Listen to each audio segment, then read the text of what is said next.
하겠습니다. 예수께서 예루살렘으로 가실 때 사마리아와 갈릴리 사이로 지나가시다가 한 마을에 들어가시니 나병 환자 10명이 예수를 만나 멀리 서서 소리를 높여 이르되 예수 선생님이여, 우리를 불쌍히 여기소서. 보시고 이르시되 가서 제사장들에게 너희 몸을 보이라. 하셨더니 그들이 가다가 깨끗함을 받은지라. 그 중에 한 사람이 자기가 나은 것을 보고 큰 소리로 하나님께 영광을 돌리며 돌아와 예수의 발 아래에 엎드려 감사하니 그는 사마리아 사람이라. 10사람이 다 깨끗함을 받지 아니하였느냐? 그 9은 어디 있느냐? 이 이방인 외에는 하나님께 영광을 돌리러 돌아온 자가 없느냐? 일어나 가라. 내 믿음이 너를 구원하였느니라. 아멘. 예수 아멘. 여러분 한 주간 다 평안하셨습니까? 거짓말. 시험 쳐가지고 힘들었으면서. 그렇죠. 우리 시험 친 친구들도 있고 한 텀 이제 지나갔는데 또 시험 칠 친구들도 있는데 수고했다고, 그리고 수고해라고 우리 서로 격려하고 박수하도록 하겠습니다. 수고하십시오. 화이팅입니다. 네, 고생 많습니다. 오늘도 예배를 통하여서 또 하나님의 은혜, 그리고 힘, 그리고 위로함 잘 얻어가실 수 있는, 그리고 충만케 될 수 있는 은혜가 저와 또 여러분들에게 있기를 예수님의 이름으로 축복합니다. 아멘이죠? 네, 여러분 무슨 일이든지 간에 일이 잘 진행되기 위해서, 아름답게 좋은 결과를 맺기 위해서는 필요한, 그리고 필수적인 작업이 있습니다. 그것이 바로 점검이라고 하는 겁니다. 여러분 혹시 점검이 필요한 부분, 어느 부분에 점검이 필요할까요? 여러분이 알고 있는, 예? OMR 점검. 그렇죠, 맞아요. OMR 점검 안 하면 진짜 장난 아닙니다. 큰일 날 수도 있어요. 막 그런 적 있는지 모르겠는데 OMR 하다가 하나가 남아. 그런 적이 목사님도 있었긴 했는데, 아무튼 점검을 잘 해야 되면 또 뭐가 있을까요? 점검해야 되는 부분. 점검 안 하고 삽니까? 여러분 당당하게 아주 그냥 막 그렇죠, 믿음으로 사시는군요. 점검하는 부분이 아마 많을 거예요. 여러분 아마 시험 기간이라 가지고 공부도 마찬가지인 줄 압니다. 스트레스 받지만 잘 들어보세요. 맞을 거예요.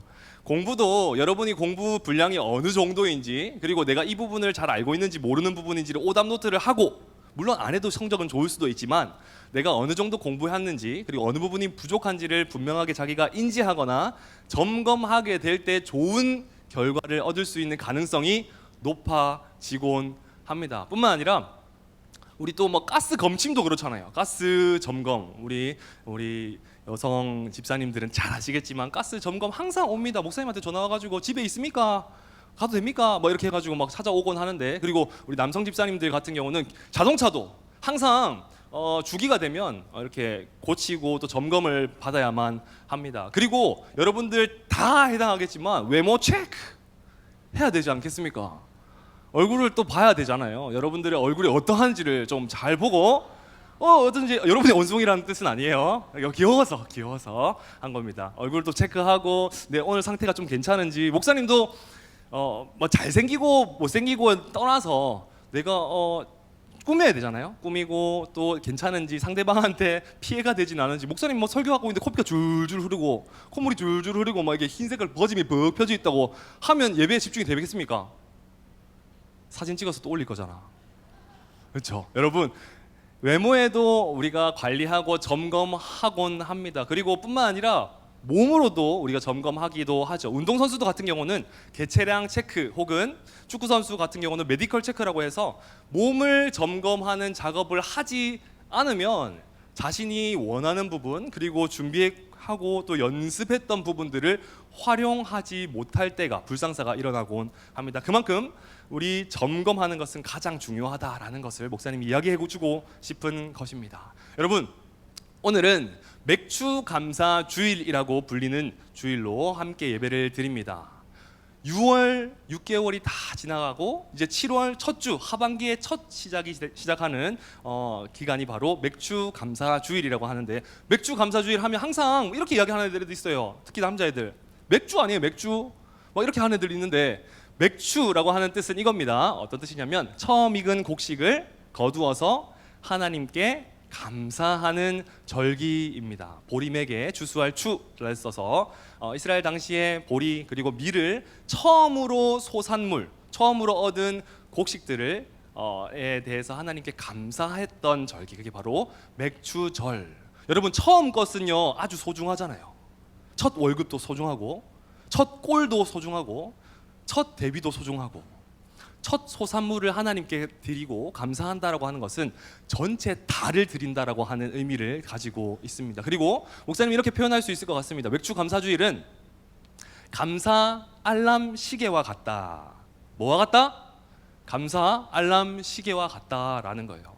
알람 시계를 딱 해놓고 때르릉 울리면 내가 해야 될 일들을 해내야 되고 또 깨어나야 하는 것처럼 맥주 감사주일은 어쩌면 감사 알람 시계와 같아요. 잃어버렸던 감사를 다시 한번 되찾고, 그리고 자고 있던 나의 감사함을 깨우는 시간이 바로 맥주 감사주일인 줄 믿습니다. 오늘 예배를 통하여서 진짜로 잠자고 있던 우리의 감사를 다시 한번 깨울 수 있는, 그리고 감사로 충만케 될 수 있는 은혜가 저와 여러분들에게 있기를 주님의 이름으로 축복합니다.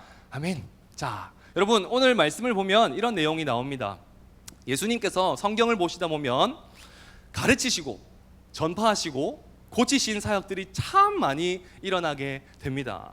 놀라운 가르침과 놀라운 복음의 전파와 그리고 놀라운 기적과 이적을 통하여서 고치신 이 사역들 통하여서 많은 사람들이 놀라게 되고, 많은 사람들이 예수 그리스도가 진짜 구세주는 아닐까, 메시아는 아닐까라고 하는 생각을 가지곤 하였다라는 것이죠. 이 당시 상황들 가운데 오늘 성경을 보면 예수님께서 저기 저 지도를 보면 예루살렘으로 가시기 전에 사마리아와 갈릴리 사이로 지나가시다가 한 동네로 들어가시게 됩니다. 그 동네에서 어떤 무리를 만나게 되는데 그 무리가 바로 12절에서 소개하고 있습니다. 다 같이 읽겠습니다. 시작.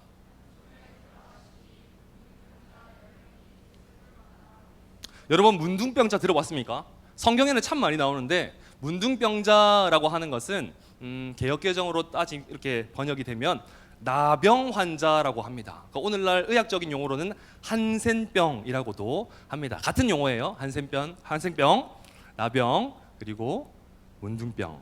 근데 이 문둥병은요 이겁니다. 나균이라고 하는 게 있대요. 나균이라고 하는 것이 발병하게 되면 피부 조직에 염증을 일으켜서 이 피부 조직을 썩게 만든다고 합니다. 특징이 두 가지가 있습니다. 크게. 첫 번째는 뭐냐?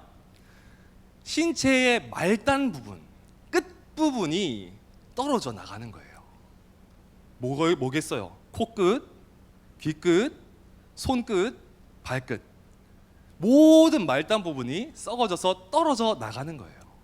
두 번째, 얼마나 고통스럽겠어요. 그런데 놀랍게도 이 나병, 문둥병의 특징 중에 두 번째 특징은 뭐냐면 고통을 느끼지 못한다라는 거예요. 그러니까 자다가 일어나는데 코가 없어. 자다가 일어나는데 손가락 하나가 없네. 오늘은 또 두 개가 없어지네. 이런 게 바로 문둥병이었다라는 것이죠. 사진도 목사님이 이렇게 그 옛날에 문둥병 너무 이렇게 확대하긴 좀 그래서 작게 이렇게 했지만 사실은 얼마나 고통스러울까 여러분 한번 묵상하고 또 깊이 생각해봤으면 좋겠습니다. 이 문둥병자들은 특별한 그리고 특이한 인식을 가지고 있었습니다. 일반적으로 누군가 아프잖아요. 그러면 그 아픈 사람을 보면 어떤 생각이 들어요? 아싸, 나는 안 아프고 이런 겁니까? 아니죠. 긍휼의 마음.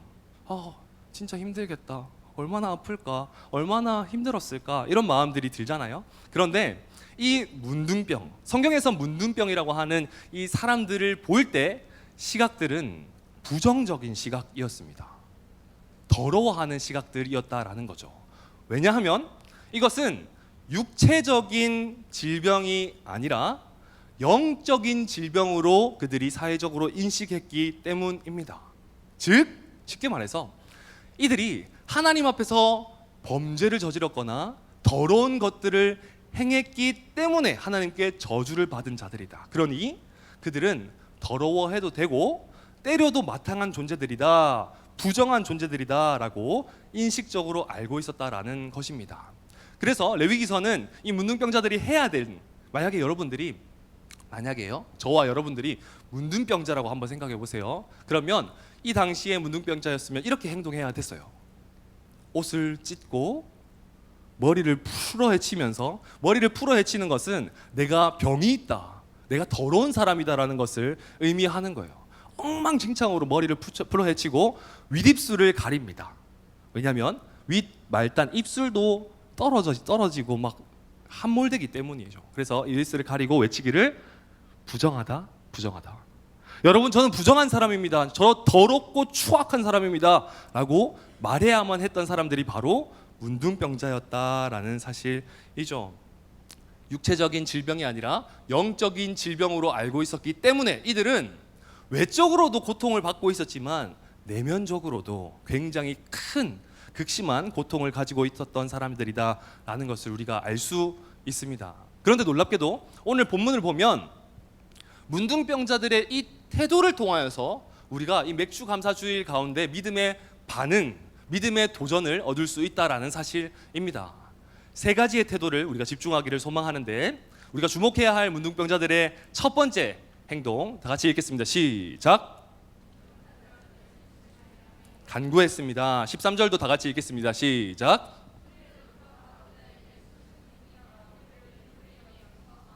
아멘. 성경을 보시면 병자들, 아픈 사람들, 사회적인 약자들은 예수 그리스도께서 가르치시고 전파하시고 고치셨기 때문에 그 능력을 귀로 익히 많이 들었기 때문에 자신의 병을 고치실 수 있을 만한 힘이 있지 않을까라고 하는 기대와 소망을 가지고 있었습니다. 그런데 자기가 살고 있는 그 외곽 지역에 예수님께서 지나오신다라는 소리를 듣고 이 사람들이 힘을 내서 모여서 예수님 앞으로 나아오게 되는 거예요. 여러분, 내 얘기에서 아까 전에 읽었죠.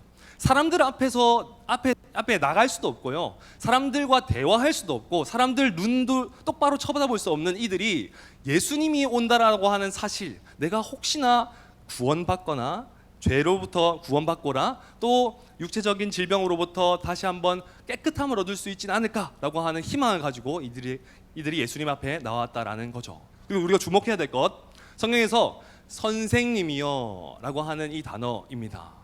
이 선생님이라고 하는 단어는 무슨 뜻일까요? 에피스타테스라고 하는 이 헬라어는 6번 나와요. 성경에 6번 나오는데 놀랍게도 이 누가복음에서만 나옵니다.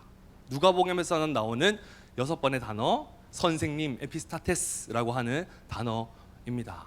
6번 중에 5번은 제자들이 예수님을 부를 때, 제자들이 예수님 선생님을 따르면서 예수님 선생님이시여 라고 부를 때, 주인님이시여 라고 부를 때 했던 단어가 바로 이 선생님입니다. 5번 외에 단 한 번 이들이 예수님을 제자들이 주여 라고 부르는 것처럼 주여 라고 부르는데, 선생님이라고 부르는데 그것이 바로 문둥병자들이었다라는 것이죠. 이 말은 그냥 선생님 저희 좀 도와주세요 이게 아니라 힘을 가질 수 있는, 힘을 가지고 계신 줄 아는 그 선생님 저 좀 도와주세요 라고 하는 의미가 담겨져 있다라는 것이죠. 그리고 긍휼히 여기다 라고 하는 헬라어도 엘레오라고 하는 단어인데, 이거는 일반적으로 불쌍히 여기다, 자비를 베풀다 라고 하는 단어입니다. 그런데 쉽게 정리하고 신학적인 의미로서 쉽게 여러분들에게 말씀드리면 긍휼히 여긴다 라고 하는 것은 이거예요. 다 같이 읽겠습니다. 시작. 여러분, 전적으로 의지하는 거예요. 불쌍히 좀 여겨주세요, 나 좀 불쌍히 좀 여겨줘라, 이런 의미, 차원의 의미를 뛰어넘어서 전적으로 그 사람은, 그 대상은 나를 진짜 불쌍히 여겨주시고 다시 나에게 힘 주실 것을 분명히 믿는 마음으로 긍휼히 여겨주세요 라고 한다라는 것이죠. 여러분, 물에 빠져본 경험 있습니까? 그러니까 물에 빠져서 노는 거 말고 진짜 위험을 경험해 본 사람 손 한번 들어보세요. 얼마 없네? 손 들기 싫어? 손 들어주시고, 네, 감사해요. 목사님은 물에 빠져서 죽을 뻔한 적이 너무 많아요. 엄청 많거든요. 한 일화를 이야기하면 목사님이 바다에서 이제 교회에서 수련회 같은 거를 가서 막 놀고 신나게 놀았어요. 그런데 이안류라고 들어보셨어요? 바다가 바깥쪽에서 안쪽으로 쳐야 되는데 안쪽에서 바깥쪽으로 치는 거죠. 그런 게 있어요. 막 갑자기 차가워지면서 물돌기가 돌면서 급격하게 이제 바다 쪽으로 향하게 되는 이한류를 만나서 목사님이 휩쓸려서 그쪽으로 가게 됩니다. 점점 멀어지게 되는 거죠. 아차 했는데 저기 저 멀리서 애들은 이제 우리 목사님 지인들은 막 라면도 먹고 수박도 먹고 놀면서 있는데 막 찜질도 하고 있는데 목사님 혼자 막 발버둥 치는 거예요. 발이 안 닿으니까. 그리고 막 다리에 쥐가 오는 것처럼 막 힘드니까 막 이렇게 발버둥 치니까 저 주위에 있는 애들이 목사님 재밌는 줄 알고 야 재밌다 하면서 사진을 계속 찍어요. 사진을 계속 찍고 그 영상도 있어요. 나 사진도 계속 찍으면서 너무 웃기다 했는데 저는 진짜 죽을 뻔했어요. 그게 어쩌면 목사님의 영정 영상이 될 수도 있었던 기억이 있습니다. 그런데 목사님이 그때 했던 게 뭐냐라고 하는 것이 뭐냐면 목사님이 죽을 힘을 다해서 뭐 했을까요? 소리쳤다라는 거죠. 당연한 거지 않을까요? 여러분 소리를 당연히 쳐야겠죠. 여러분이 물에 빠졌다고 한번 생각해 보세요. 같이 물에 빠져 있는 사람한테 도와줘라고 하겠어요? 물론 급박하니까 이야기할 수도 있지만 실제로 그리고 현실적인 가능성을 따져서 봤을 때 저기 육지에 있는 그리고 수영을 잘하는 그리고 구명보트가 있다면 구명조끼가 있다면 그것을 가지고 있는 사람에게 살려주세요 목청껏 외치지 않겠습니까? 제가 이야기하고 싶은 거는 대상이 올바르게 고정되어야 되고 올바른 말이 선포되어야 된다라고 하는 것을 이야기하고 싶은 거예요. 여러분 물에 빠졌는데 나는 소심해가지고 저기요 아니에요 이렇게 하는 사람 있습니까? 없잖아요. 미친 듯이 막 욕하면서까지도 야 이 짜스들아 도와줘 막 이렇게 하면서 하기도 할 테잖아요. 목사님도 그렇게 했었고요. 여러분 구할 만한 능력이 있는 사람을 바라보고 구할 만한 대상을 향하여서 올바르게 선포하는 것이 중요한 것입니다. 이 문둥병자들도 구할 만한 자기를 깨끗하게 할 만한 능력을 가지신 예수님께 집중하였고 시선이 고정되어서 올바른 말을 선포하였습니다. 선생님, 저희를 불쌍히 여겨 주십시오. 저희를 긍휼히 여겨 주십시오라고 이야기했다라는 것이죠. 여러분은 언제 기도합니까? 그리고 어떻게 기도합니까? 시험 기간이라서 기도 막 엄청 잘 되지 않아요? 하나님 저에게 지혜 주세요. 잘 치게 해주세요. 그렇죠. 목사님도 그랬던 것 같습니다. 최근에 목사님은 중학교, 고등학교 친구들이 다 교회를 다니진 않거든요. 대학교, 대학원은 다 교회를 다니시지만 중학교, 고등학교 친구들은 다 교회를 다니지 않아요. 근데 그 친구가 연락이 와서 목사님한테 기도해달라는 거예요. 하람아 좀 기도 좀 해줄 수 있나? 그 기도라는 거 좀 나한테도 해주라. 이렇게 이야기하는 거예요. 하면서 내가 이런 일들이 일어났고 또 어려움들을 경험해서 나 기도가 좀 비열한 것 같다. 하나부터 열까지 다 들어보니까 얘 잘못이에요. 얘 잘못이야. 그래서 내가 듣다가 이게 목사로서 조언을 해줘야 되나 친구로서 조언을 해줘야 되나 고민을 했지만 잘 들으면서 왜냐하면 또 초신자이기 때문에 잘 들어주면서 야 괜찮다. 내가 기도해줄게. 한 35번도 해줄 수 있다 하면서 기도 막 해줬어요. 근데 기도하니까 계속 말을 걸어요.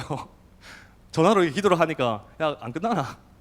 됐다 이제 그만해라 이러면서 하기도 하는데 아무튼 여러분 절실하면 내가 내 힘으로 가능하지 않음을 분명히 알면 예수님 믿지 않는 사람도 기도의 중요성을 알게 됩니다.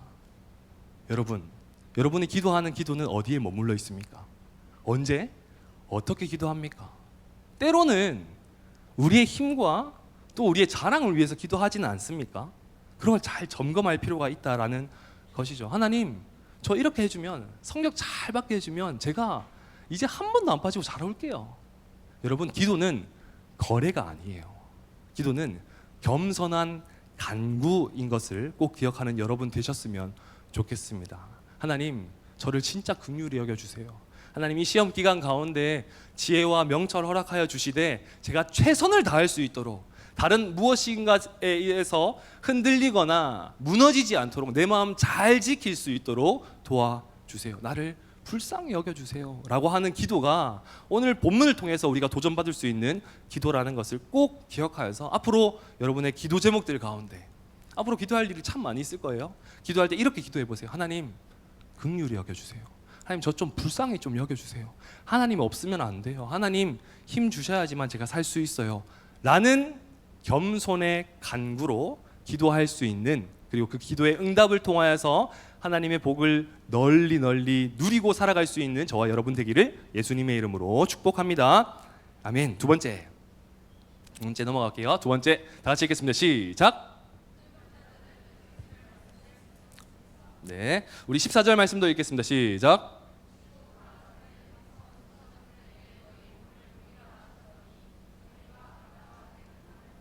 아멘. 예수님은요, 이 나병 환자들, 문둥병자들 10명에게 이렇게 이야기합니다. 뭐 손을 얹으셔서 안수해 주신 것도 아니고 뭐 나을 것이다 이렇게 이야기한 것도 아니고 이렇게 이야기해요. 가서 제사장들에게 너희 몸을 보여라 라고 이야기하십니다. 좀 특이하지 않아요? 의사도 아니고, 그리고 고칠 만한 능력이 있는 사람한테 가라고 한 것도 아니고, 심지어 그 능력을 가지신 예수님께서 직접 고쳐주신 것도 아니고 말씀하신 것도 아니고 제사장에게 가라라고 말씀하신 거죠. 여러분, 왜 문둥병자를 제사장에게 보내셨을까요? 성경은요 이렇게 이야기합니다. 아까 전에 레위기서에서 이야기한 것처럼 문둥병자는 육체적인 질병이 아니라 영적인 질병으로 알고 있었다라는 것이죠. 정결의 부분들을 관리하고 감독하고 있는 제사장에게 가서 확인을 받으면 이 사람이 정결하다, 깨끗해졌다라고 하는 것을 확인을 받게 되면 여러 가지 규례를 따라서 이 사람들이 다 순행, 다 순종하게 되면 결국 이들이 살았던 집으로, 고향 땅으로, 그리고 가족에게로 나갈 수 있게 되었던 것입니다. 그래서 제사장에게 갔던 것이죠. 여러분, 그래서 성경은 이렇게 이야기하는 거예요. 14절 우리가 읽은 것처럼 저희가 가다가 뭐함을 받은지라. 여러분, 그렇지 않습니까? 그냥 말로 생각하지 말고 더 깊이 묵상해 보세요. 아픈 게 있다면, 그리고 병이 있다면 고침을 받았더라, 나음을 입었더라, 더라 라고 하는 의미가, 그리고 말이 나와야 되는데 깨끗함을 받은지라 라고 이야기하고 있다라는 거죠. 왜냐하면 문둥병은 부정적인 것이었기 때문입니다. 부정적이었기 때문에 깨끗함을 받게 해준 거죠. 여러분, 이거는 인간적인 힘으로서 가능한 것이 절대로 아닙니다. 어떻게 문둥병이 다시 깨끗함을 입겠어요? 떨어졌던 것이 다시 한번 어떻게 붙어지게 되겠어요? 없어졌던 것이 어떻게 있게 되겠어요? 이 모든 것은 예수 그리스도의 능력으로만 가능한 것을 우리가 믿을 때에 우리가 마찬가지로 심령적으로 더러워졌던, 부정되었던 모든 것들도 깨끗하게 되어 줄 믿습니다. 여러분, 이들은 여기 주황색 글씨로 보인 것처럼 이러한 반응을 했습니다. 예수님께서 너희가 제사장들에게 가라 라고 이야기하시자 이 10명의 문둥병자들은 이렇게 행동합니다. 그들이 가다가, 가라 하셨으니까 그저 간 것이죠. 사랑하는 여러분, 말씀에 순종하여서 가라 하면 가고 가지 말라 하면 가지 않는 것이 온전한 하나님께서 원하시는 순종인 것을 기억하시기 바랍니다. 여러분, 한번 읽어볼까요? 증거와 시작. 말씀에 의지하고 가는 것은 여러분 마음에 잘 새기기를 소망합니다. 증거와 결과를 보고 가는 것은 반응입니다. 나았기 때문에 간 것이 아니라 나을 것을 몰랐지만 예수님의 말씀에 순종하여서 가는데 그 즉시 낫게 된 거예요. 여러분, 이게 믿음의 반응이고 이것이 바로 순종이라는 거죠. 하나님께서 복 주실 것을 내가 알았기 때문에, 그것을 내가 쟁취했기 때문에 하나님 믿을게요. 나에게 좋은 성적 주셨기 때문에 하나님 믿을게요. 이게 아니라 비록 성적이 낮다 하더라도 여러분의 기대와 그리고 예상을 뛰어넘어서, 그리고 그것보다 더 낮아진다 할지라도, 그리 아니하실지라도 그 말씀에 의지하여서 순종해내는 것, 그것이 바로 이 문둥병자들의 믿음, 오늘날 살아가는 우리의 믿음이 되어야 하는 줄 믿습니다. 사랑하는 여러분, 앞으로 이제 하반기를 달려가게 될 거인데 목사님들을 통하여서 대언되는 하나님의 말씀, 생명의 말씀들을 잘 묵상하시고 이 말씀을 그냥 한 귀로 듣고 한 귀로 흘려버리는 것이 아니라 진짜 여러분의 마음에 잘 새기셔서 그대로 순종해낼 수 있는, 하라 하면 하고 하지 말라 하면 하지 않는 은혜, 그렇게 순종할 수 있는 은혜가 있기를 예수님의 이름으로 축복합니다. 아멘. 세 번째 같이 읽겠습니다. 시작. 네, 우리 16절과 17절 말씀도 믿음으로 읽겠습니다. 시작.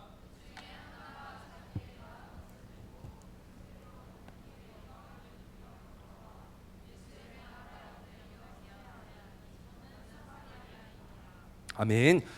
여러분, 성경이요, 놀랍게도 우리가 읽었던 15절에서 끝나지 않는다라는 것을 주목할 필요가 있는 거죠.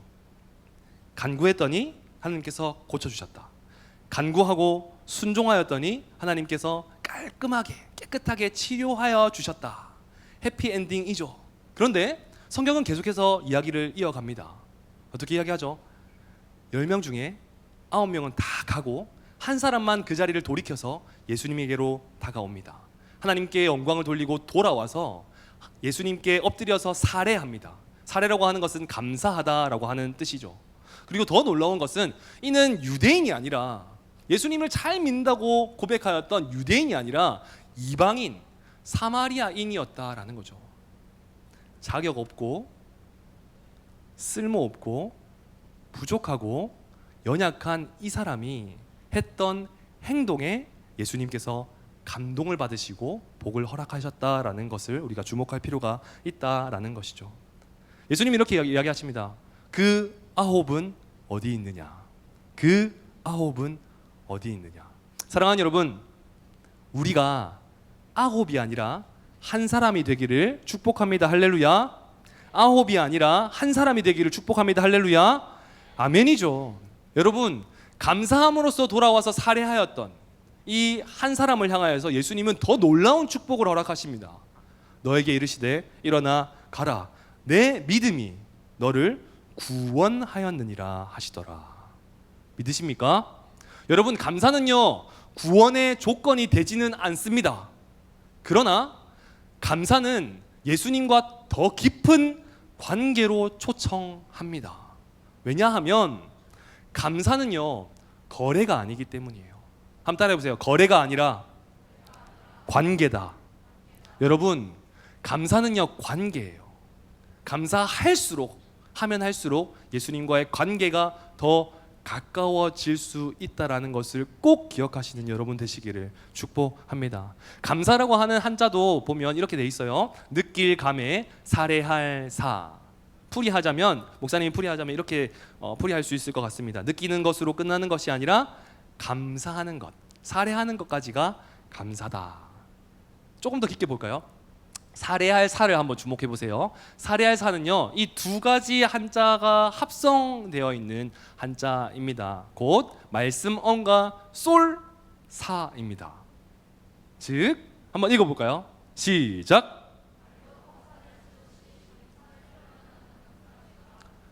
여러분, 감사는요 감사한 마음을 가지고 고수하고 있는 것에서 머무르는 것이 아니라 그 감사를 표현하는 것까지, 마치 화살을 담겨서 관역을 향해서 쏠 때 그 관역을 향해서 명중할 수 있는 것처럼 우리가 말로써 표현해낼 때, 말로써 고백해낼 때, 말을 화살처럼 쏘아낼 때 그것이 바로 감사다라는 것을 꼭 기억했으면 좋겠습니다. 평생 감사라고 하는 책에서도 이렇게 이야기하고 있습니다. 다 같이 읽어볼까요? 시작.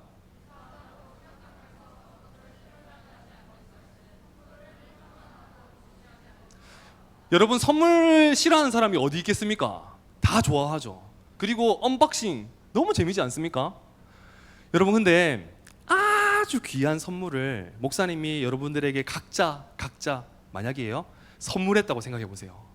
아주 비싸 보이는 것. 그런데 여러분이 그것을 평생 동안 안 뜯어본다고, 포장을 안 열어본다고 생각해 보세요. 찝찝하지 않습니까? 괜찮아요? 갖다 버립니까? 여러분, 감사는요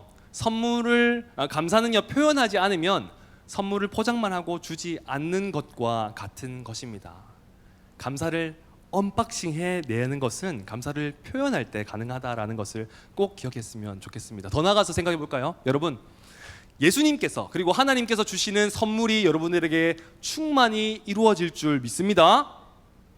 아니가 선물 많이 주실 줄 믿습니다. 그런데 그 선물을 포장을 뜯어내는 것은 감사일 줄 믿습니다. 늘 감사할 때 하나님께서 주시는, 나에게 주시는 아름다운 귀중한 선물을 뜯어내는 작업이 바로 감사라는 것을 꼭 기억했으면 좋겠습니다.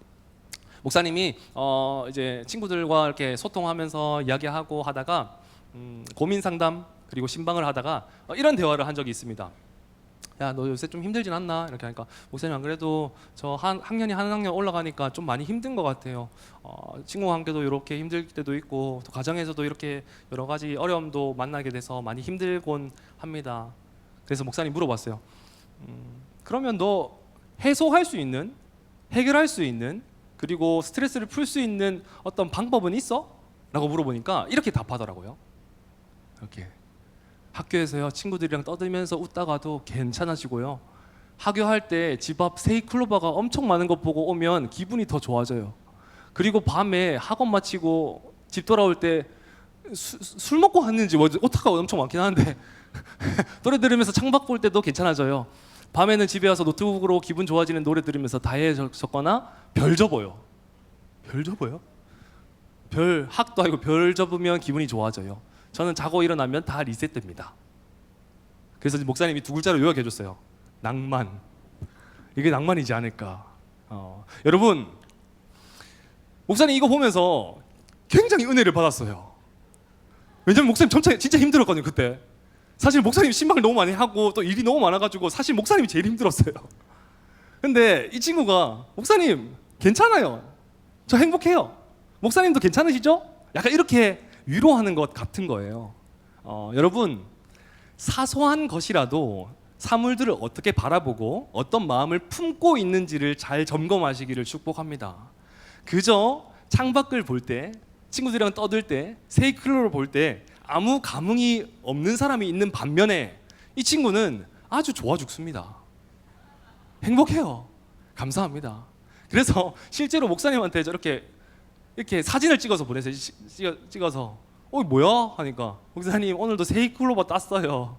그래서 보통 네이클로바를 따지 않습니까? 근데 세이클로바를 따서 이렇게 목사님에게 인증샷 보내줬던. 그리고 여러분 잘 아시겠지만 네이클로바의 꽃말은 뭔지 아십니까? 행운. 세이클로바는요, 행복이에요. 행복. 그러니까 우리는 항상 네이클로바에 대해서 막 각광을 하죠. 행운이 나한테 있지 않을까? 행운을 찾곤 합니다. 그런데 수많은 행복들을 우리가 짓밟으면서 때로는 가볍게 여기면서 그것을 무시할 때가 있다라는 거죠. 근데 이 친구는 물론 네이클로바도 소중하겠지만 그냥 사소하게 생각하는 가벼운 것들 또한 감사함으로 받아들였다. 그리고 저한테도 감동이 되었다라는 거죠. 여러분, 도전 받으시기를 축복합니다. 진짜 삶을 살아갈 때 작은 부분 한 부분마다 감사함을 누리고 또 행복해하는, 그렇다고 빙구처럼 하하하 재밌다 막 이렇게 하는 게 아니라 진짜 행복할 수 있는 은혜가 저와 여러분들에게 그런 믿음이 있기를 예수님의 이름으로 축복합니다. 말씀을 맺겠습니다. 여러분, 감사의 반대말은 뭘까요? 안 감사? 사감 누구야? 사감.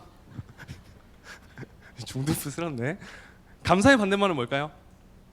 불평, 원망 뭐 이렇게 생각할 수도 있는데 저를 한번 따라해 보시겠습니까? 당연. 여러분, 당연함이 감사의 반대말이에요. 뭔가 당연하다고 생각할 때마다 감사함을 우리가 잃어버릴 때가 참 많이 있기 때문이죠. 여러분, 여러분의 삶 가운데 당연함을 빼고 그곳 가운데 감사함으로 채워 넣으시기를 축복합니다. 세상을 살아가면서 누려왔던 것들, 내가 지금 경험하고 있는 것들, 내 주변에 있는 사람들, 여러분을 위해서 기도하는 선생님과 목사님들, 여러분이 믿고 있는 이 귀중한 시간까지도 그저 허락된 것이 아니라, 그저 흘러가는 시간 안에 당연한 것이 아니라 하나님께서 부어주시는 감사함이 스며들어 있는, 충족되어 있는 시간임을 꼭 기억하여서 하나님께 온전히 감사할 수 있는 여러분 되시기를 축복합니다. 10명의 문둥병자들 중에 당연함으로 다른 것을 향하여서 떠나갔던 9명이 되는 것이 아니라 감사로 그 자리를 돌이켜 하나님께, 예수 그리스도께 돌아와서 감사했던 그 한 사람이 되는 은혜가 있기를 예수님의 이름으로 축복합니다. 아멘. 우리 찬양하고 기도하도록 하겠습니다.